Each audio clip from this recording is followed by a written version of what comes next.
तो भारत अपने पर्यावरण का भविष्य बदलने के लिए ना दो बहुत बड़े दांव खेल रहा है। इस पड़ताल में हम कार्बन क्रेडिट्स और ग्रीन क्रेडिट्स की दुनिया में गहराई से उतरेंगे और ये समझने की कोशिश करेंगे कि ये दो रास्ते भारत के ग्रीन टारगेट्स को कैसे शक्ल दे रहे हैं। देखिए, क्लाइमेट चेंज अब कोई दूर की बात नहीं रही। ये एक ग्लोबल लड़ाई बन चुकी है और पेरिस अग्रीमेंट जैसी बड़ी बड़ी संधियां उन्होंने भारत जैसे देशों पर एक्शन लेने का दबाव बनाया है। लेकिन ये सिर्फ बाहरी दबाव की बात नहीं है, ये एक ग्लोबल कमिटमेंट है जो अब भारत की अपनी घरेलू नीतियों को आगे बढ़ा रहा है। और ये सिर्फ बातें नहीं हैं, ये एक बहुत बड़ा वादा है। भारत ने टारगेट सेट किया है कि 2030 तक वो अपनी एमिशन इंटेंसिटी को, मतलब उत्सर्जन की तीव्रता को, पूरे 45% तक कम कर देगा। अब जाहिर है, इतना बड़ा लक्ष्य हासिल करने के लिए पुराने तरीकों से तो काम चलने वाला नहीं है। कुछ नया, कुछ अलग सोचना ही पड़ेगा। तो आज हम क्या क्या देखने वाले हैं? पहले बात करेंगे भारत के नेट जीरो मिशन की, फिर समझेंगे कि ये कार्बन क्रेडिट्स क्या हैं, इसके बाद ग्रीन क्रेडिट्स का परिचय, दोनों की तुलना करेंगे और आखिर में देखेंगे कि आगे की राह कैसी है। देखिए, भारत का जो 2070 तक नेट जीरो का लक्ष्य है ना, वो सिर्फ कैलेंडर पर एक तारीख नहीं है, ये एक पूरा नेशनल मिशन है। और इतने बड़े एम्बिशन को पूरा करने के लिए सरकार को ये एहसास हुआ कि उसे ऐसे बाजार बनाने होंगे, ऐसी मार्केट्स बनानी होंगी जो ग्रोथ को भी और एनवायरनमेंट को भी, दोनों को रिवॉर्ड करें। जरा इन पॉलिसीज को लागू करने की रफ्तार पर गौर कीजिए। 1 साल से भी कम के समय में दिसंबर 2022 से लेकर अक्टूबर 2023 के बीच इन दोनों स्कीम्स की नींव रख दी गई है। ये दिखाता है कि सरकार इस मामले को लेकर कितनी अर्जेंसी से काम कर रही है। तो सवाल ये है कि ये जो कार्बन क्रेडिट ट्रेडिंग स्कीम है, सीटीसीटी, ये आखिर प्रदूषण को एक बिकने वाली चीज, एक कमोडिटी में कैसे बदल देती है? इसका सीधा सा मकसद है ग्रीन हाउस गैस एमिशंस को कम करना, और इसके लिए ये पोल्यूशन को कंट्रोल करने का एक पूरा मार्केट तैयार करती है। इसे ऐसे समझिए, एक कार्बन क्रेडिट का मतलब है 1 टन कार्बन डाइऑक्साइड के बराबर गैस हवा में छोड़ने का एक परमिट, बस। और यही वो करेंसी है जिस पर ये पूरा बाजार चलता है।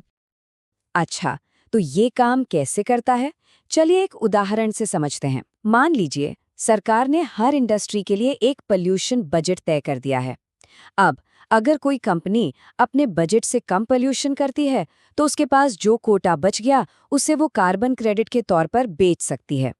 और दूसरी तरफ जो कंपनी अपने बजट से ज्यादा पोल्यूशन कर रही है, उसे नियमों का पालन करने के लिए ये बचे हुए क्रेडिट खरीदने ही पड़ेंगे।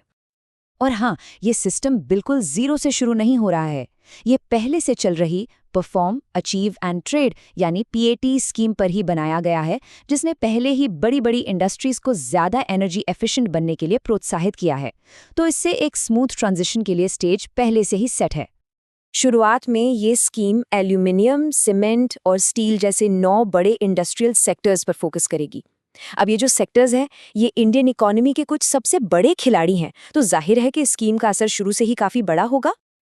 लेकिन यहाँ एक बड़ा सवाल खड़ा होता है। कार्बन क्रेडिट तो बस एमिशन कम करने की बात करता है, पर उन पॉजिटिव कामों का क्या जो पर्यावरण के लिए अच्छे हैं, जैसे पेड़ लगाना या पानी बचाना? क्या उनके लिए भी कोई इंसेंटिव नहीं होना चाहिए? और बस इसी सवाल का जवाब है भारत की दूसरी बड़ी पहल, ग्रीन क्रेडिट प्रोग्राम। ये सिर्फ पोल्यूशन कम करने के बारे में नहीं है, बल्कि पर्यावरण के लिए अच्छे काम करने वालों को रिवॉर्ड देने के बारे में है। ग्रीन क्रेडिट का आइडिया बहुत ही सीधा है।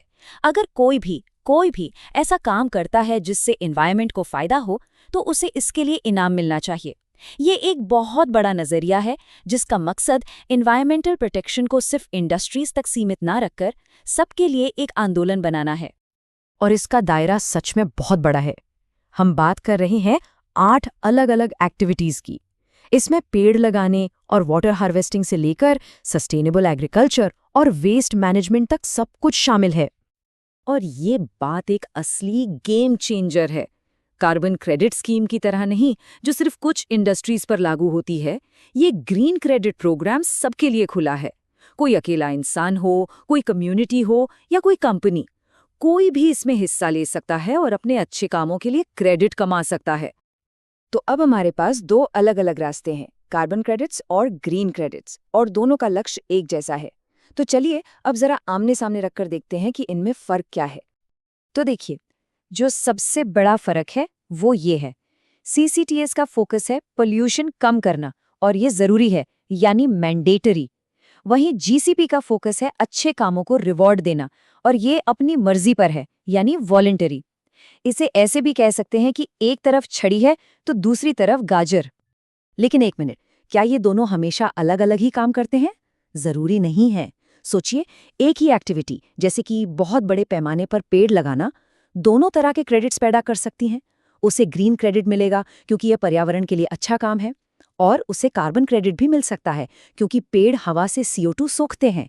और यहीं पर यह पूरा मामला और भी दिलचस्प हो जाता है। ये दोनों स्कीम्स हैं तो बहुत एम्बिशियस, लेकिन कामयाबी की कोई गारंटी नहीं है। आगे का रास्ता चुनौतियों और कुछ बहुत बड़े सवालों से भरा हुआ है। तो वो बड़े सवाल क्या हैं? सबसे पहले, कार्बन की एक स्टेबल कीमत कैसे तय होगी? दूसरा, क्या भारत की ये मार्केट ग्लोबल मार्केट्स के साथ जुड़ पाएगी? और सबसे ज़रूरी, क्या लोग वाकई में ग्रीन क्रेडिट प्रोग्राम में अपनी मर्जी से हिस्सा लेंगे?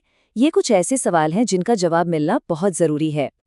और आखिर में सब कुछ एक ही सवाल पर आकर टिक जाता है, क्या भारत अपनी इकोनॉमिक ग्रोथ की लगातार दौड़ को एक सेहतमंद प्लैनेट की ज़रूरत के साथ बैलेंस कर पाएगा? कार्बन और ग्रीन क्रेडिट्स, ये दो बहुत शक्तिशाली टूल्स तो हैं, लेकिन ये भारत का हरा भरा भविष्य बना पाएंगे या नहीं, ये तो आने वाला वक्त ही बताएगा।